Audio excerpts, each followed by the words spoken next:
اچھا ہوگا صاحب very honest to be very honest I mean ٹھیک ہے چیئرمین نیب کوئی بندہ یہ خواہش کر سکتا ہے کہ میں نے بڑا اچھا کام کیا ہے اور میری مدت ملازمت میں توسیع ہونی چاہیے. قانون آپ نے بھی کہا, آپ نے بھی بڑی چلے میں ویسے کہہ رہا ہوں کہ قانون موجود ہے کہ نان ایکسٹینڈیبل ٹرم ہے ان کی. فروغ نصیب صاحب بڑے آنریبل ہیں ہمارے لیے, انہوں نے خود ایک پروگرام میں کہا کہ ظاہری بات ہے اگر یہ ہم نے کرنا ہے تو پھر ہم نے قانون میں ترمیم کرنی ہے اور اس کے اوپر ڈیلیبریشنز ہو رہی ہیں, یعنی کہ حکومت اس حوالے سے سوچ رہی ہے whether they have decided or not, وہ ابھی اس کی بات سامنے آنی ہے. لیکن کیا کوئی بھی نیب کا بادی النظر میں ایک قانونی اقدام ہے نا, فیصلہ تو ہوا ہے نواز شریف صاحب کے خلاف اور ریکوری بھی ہونی ہے, اس کو کیسے جوڑا جا سکتا ہے کہ جی بیسکلی یہ نیب چیئرمین اپیز کر رہے ہیں, خوشامد کر رہے ہیں حکومت کی کہ بھائی مجھے extension do. This is the claim نا, this is the position of P M L N. شکریہ منیب بھائی. اس میں ظاہری بات ہے جو کیسز کی ٹیکنیکلٹیز ہیں, جو لیگل آرگیومنٹس ہیں, وہ تو آبویسلی نون والے اور ان کے یہاں پر موجود ہیں. میڈم انہوں نے بتایا آپ کو. سوال میرے خیال میں یہ پیدا ہوتا ہے کہ کیا پاکستان کے لوگ ان فیصلوں سے مطمئن ہیں یا نہیں ہیں, ان ججمنٹس کی کیا سینکٹٹی ہے. ہمارے سامنے سپریم کورٹ کے, ہائی کورٹس کے متعدد فیصلے ایسے موجود ہیں جس کے اندر انہوں نے بڑا کیٹیگوریکلی کہا ہے, even chief justice of Pakistan نے کہا ہے کہ جو ملک کے اندر جو احتساب کا جو نظام چل رہا ہے وہ پولیٹیکل وکٹمائزیشن کے لیے استعمال ہو رہا ہے اور سلاپ سائیڈڈ ہے اور یہ ایک پرسیپشن زور پکڑتا جا رہا ہے. یہ ہماری عدلیہ اس کے بارے میں کہہ چکی ہے. پھر ہماری سیاسی تاریخ میں ایسے بھی فیصلے ہوئے کہ جن کو آج تک عوام نے تسلیم نہیں کیا. شہید ذوالفقار علی بھٹو سب سے بڑی اگزامپل ہمارے سامنے موجود ہے.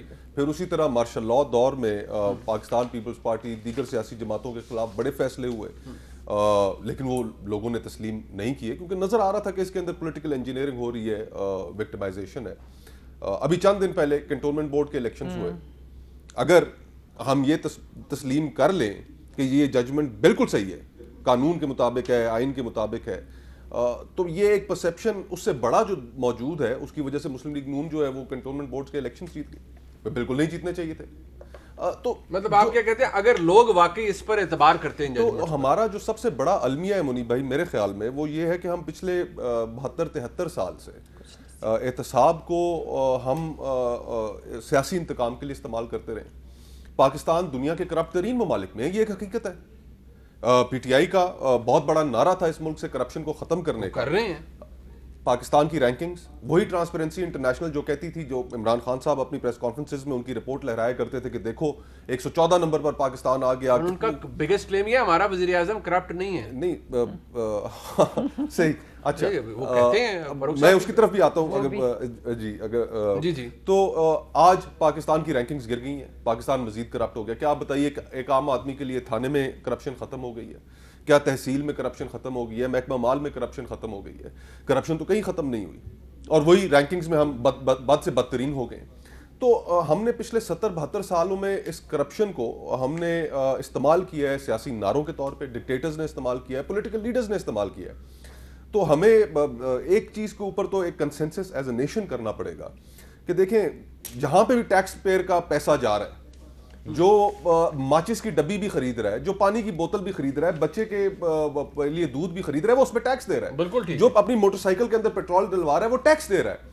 تو ٹیکس پیئر کا جو پیسہ ہے وہ ایک مقدس امانت ہے اور وہ امانت جہاں بھی جائے اکراس دا بورڈ اکاؤنٹیبلٹی ہونی چاہیے, کوئی اس سے مبرہ نہیں ہونا چاہیے. نہ جوڈیشری, اب اگر جوڈیشری سے سوال پوچھ لیتی ہے پبلک اکاؤنٹس کمیٹی تو وہ کہتے ہیں جناب ہم کیوں بتائیں, ہماری جو انڈیپینڈنس ہے یہ تو انڈیپینڈنس کوئی ہم سے کوئی سوال نہیں کر سکتا. آپ کے پاس ٹیکس پیئر کا پیسہ جا رہا ہے, at least people have a right to know کہ وہ اسی طرح آرمڈ فورسز ہیں, اسی طرح بیوروکریسی ہے, اسی طرح پالیٹیشینز ہیں. ملک کسی ایک طبقے کی وجہ سے تو کرپٹ نہیں ہے. But bring it back to chairman NAB, اگر حکومت, کیونکہ ان کا آرگومنٹ یہ ہے کہ کیونکہ شہباز صاحب کے اوپر اپوزیشن کے اوپر نیب کے کیسز چل رہے ہیں تو ان سے تو کنسلٹیشن ویسے بھی نہیں ہو سکتی کیونکہ وہاں کانفلکٹ آف انٹرسٹ آ جائے گا. تو اگر آپ سے بغیر کنسلٹیشن کیے ہوئے کسی آرڈیننس کے تحت قانون میں ترمیم کر کے چیئرمین نیب کو یا تو سیدھے دیتے ہیں یا نئے چیئرمین نیب کی تعیناتی کر دیتے ہیں, کیا آپشن ہے اپوزیشن کے پاس؟ دیکھیے جو اس وقت جو قانون ہے، قانون تو یہ کہتا ہے کہ وزیر اعظم اپوزیشن لیڈر سے مشاورت کریں گے اور مشاورت کر کے تو چیئرمین نیب کو اپوائنٹ کریں گے، یہ قانون ہے. اور قانون یہ بھی کہتا ہے کہ سیکشن 6 ہے نیب آرڈیننس کا غالباً جو کہتا ہے کہ نان ایکسٹینڈیبل ٹرم ہے، اور وہ اس لیے رکھی گئی ہے کہ کسی شخص کو یہ لالچ نہ دیا جائے کہ وہ ہم تمہیں دوسری ٹرم کرتے ہیں تو تم ہمارے لیے یہ خدمات سر انجام دو. اس کو فاروق صاحب کمپیئر کریں کہ 3 دفعہ وزیر اعظم بننے پہ پابندی تھی تو وہ بھی تو بن گئی. وہ تو کانسٹیٹیوشنل امینڈمنٹ تھی نا، this is act of parliament.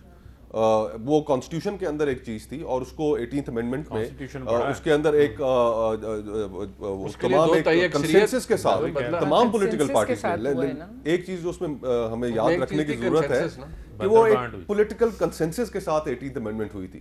اس میں غالباً اس وقت عمران خان صاحب کی جماعت بھی موجود تھی. 2010 میں ہوئی تھی نا. ہاں تو عمران خان صاحب خود تو ایم این اے تھے نا؟ نہیں تھے، نہیں خود بھی نہیں تھے، انہوں نے بائیکاٹ کیا. 2008 کا الیکشن انہوں نے بائیکاٹ کیا. صحیح، لیکن جتنی جماعتیں وہاں پر موجود تھیں ایک کنسنسس کے ساتھ ہوا.